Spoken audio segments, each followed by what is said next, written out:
টোকিওর Asakusa ঐতিহ্য, নদী আর আধুনিকতার মিলনস্থল।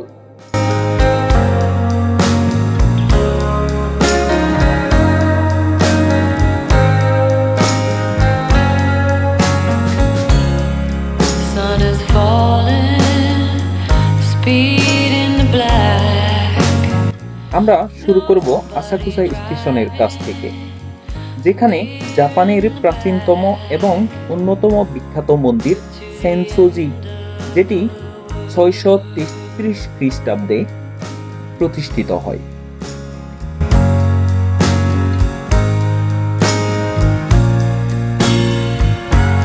Tides will rise, tides will fall with the gravity of you to the end of the world.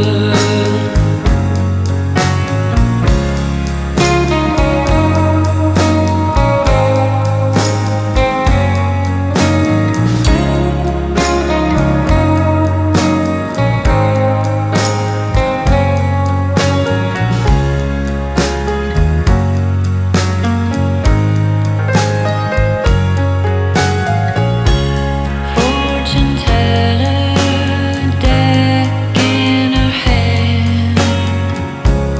Ruler Cana lives on the land. The gravity of you.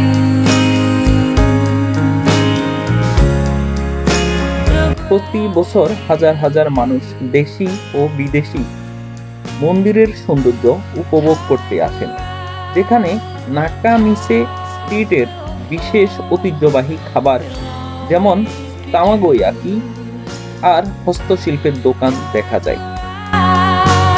Tides will fall. There's nothing we can do.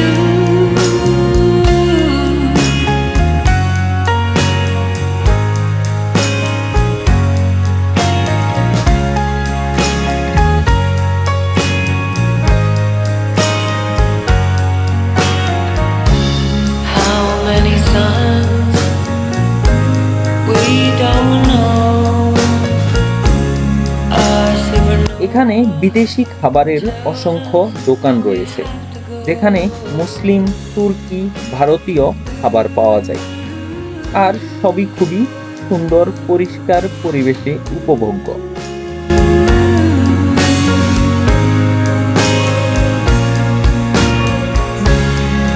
To the end of the world. To the end of the world.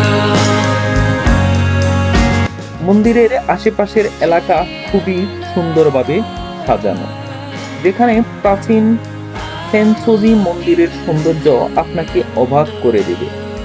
মন্দিরের পাশেই Japanese খাবারের অসংখ্য দোকান রয়েছে, যেখানে বসে মানুষ তাজা সুশি, রামেন আর ঐতিহ্যবাহী টোকিওর খাবার উপভোগ করেন।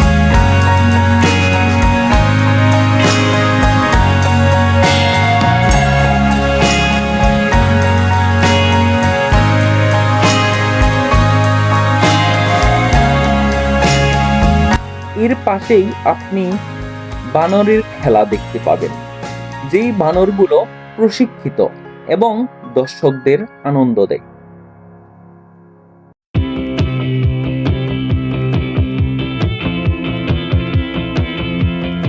মন্দিরের ভেতরে মানুষ তাদের ব্যক্তিগত বাসনা ও প্রার্থনা বলার জন্য আগরবাতি জ্বালান, যা তাদের মনকে প্রশান্তি দেয়।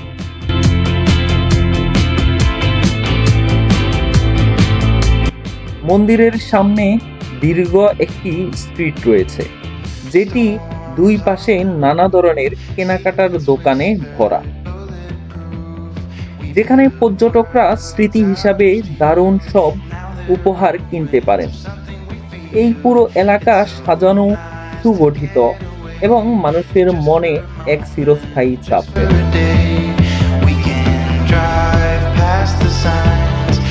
প্রথমে আসাকুসা স্টেশনের গেট থেকে বের হতেই আপনার সামনে হাতে টানা রিক্সা চালকদের দেখা যায়, যারা মন্দিরের চারপাশ ঘুরিয়ে দেখাতে পারেন। দামটা সাধারণত খুব বেশি নয়, আর আপনি চাইলে মন্দিরের পাশে সরাসরি হেঁটে যেতে পারেন, যা মাত্র 2 মিনিটের হাঁটার পথ। মন্দিরের পাশে রিক্সা চালকরা তাদের হাতের টানে পর্যটকদের ঘুরিয়ে নিয়ে যান। World that's I can fall apart. I don't care, as long as I can have your heart. 'Cause you have mine. Don't forget what's এরপর মন্দির ঘুরে আপনি মাত্র 5 মিনিট হাঁটলেই সুমিদা নদীর পাশে পৌঁছাতে পারবেন।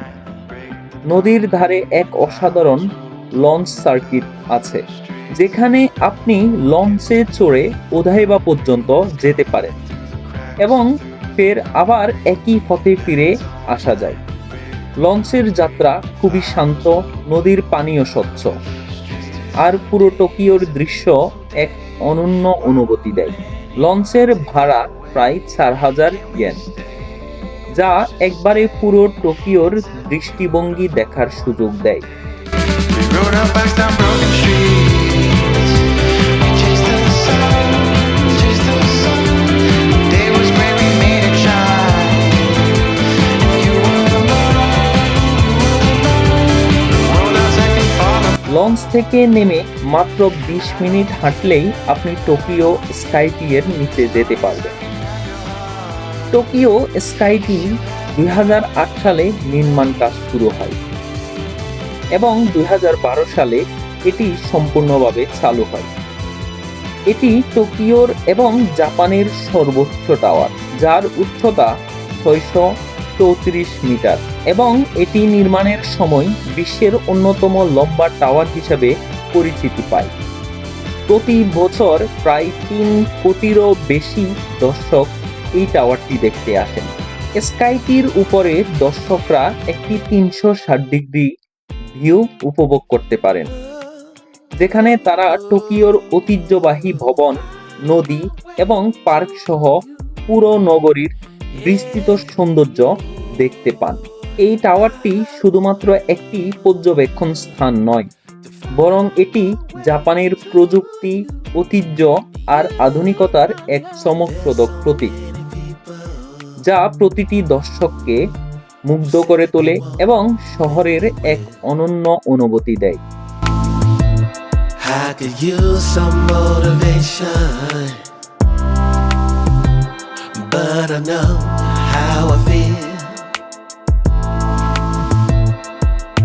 Faster than you like, it's over and that's the end.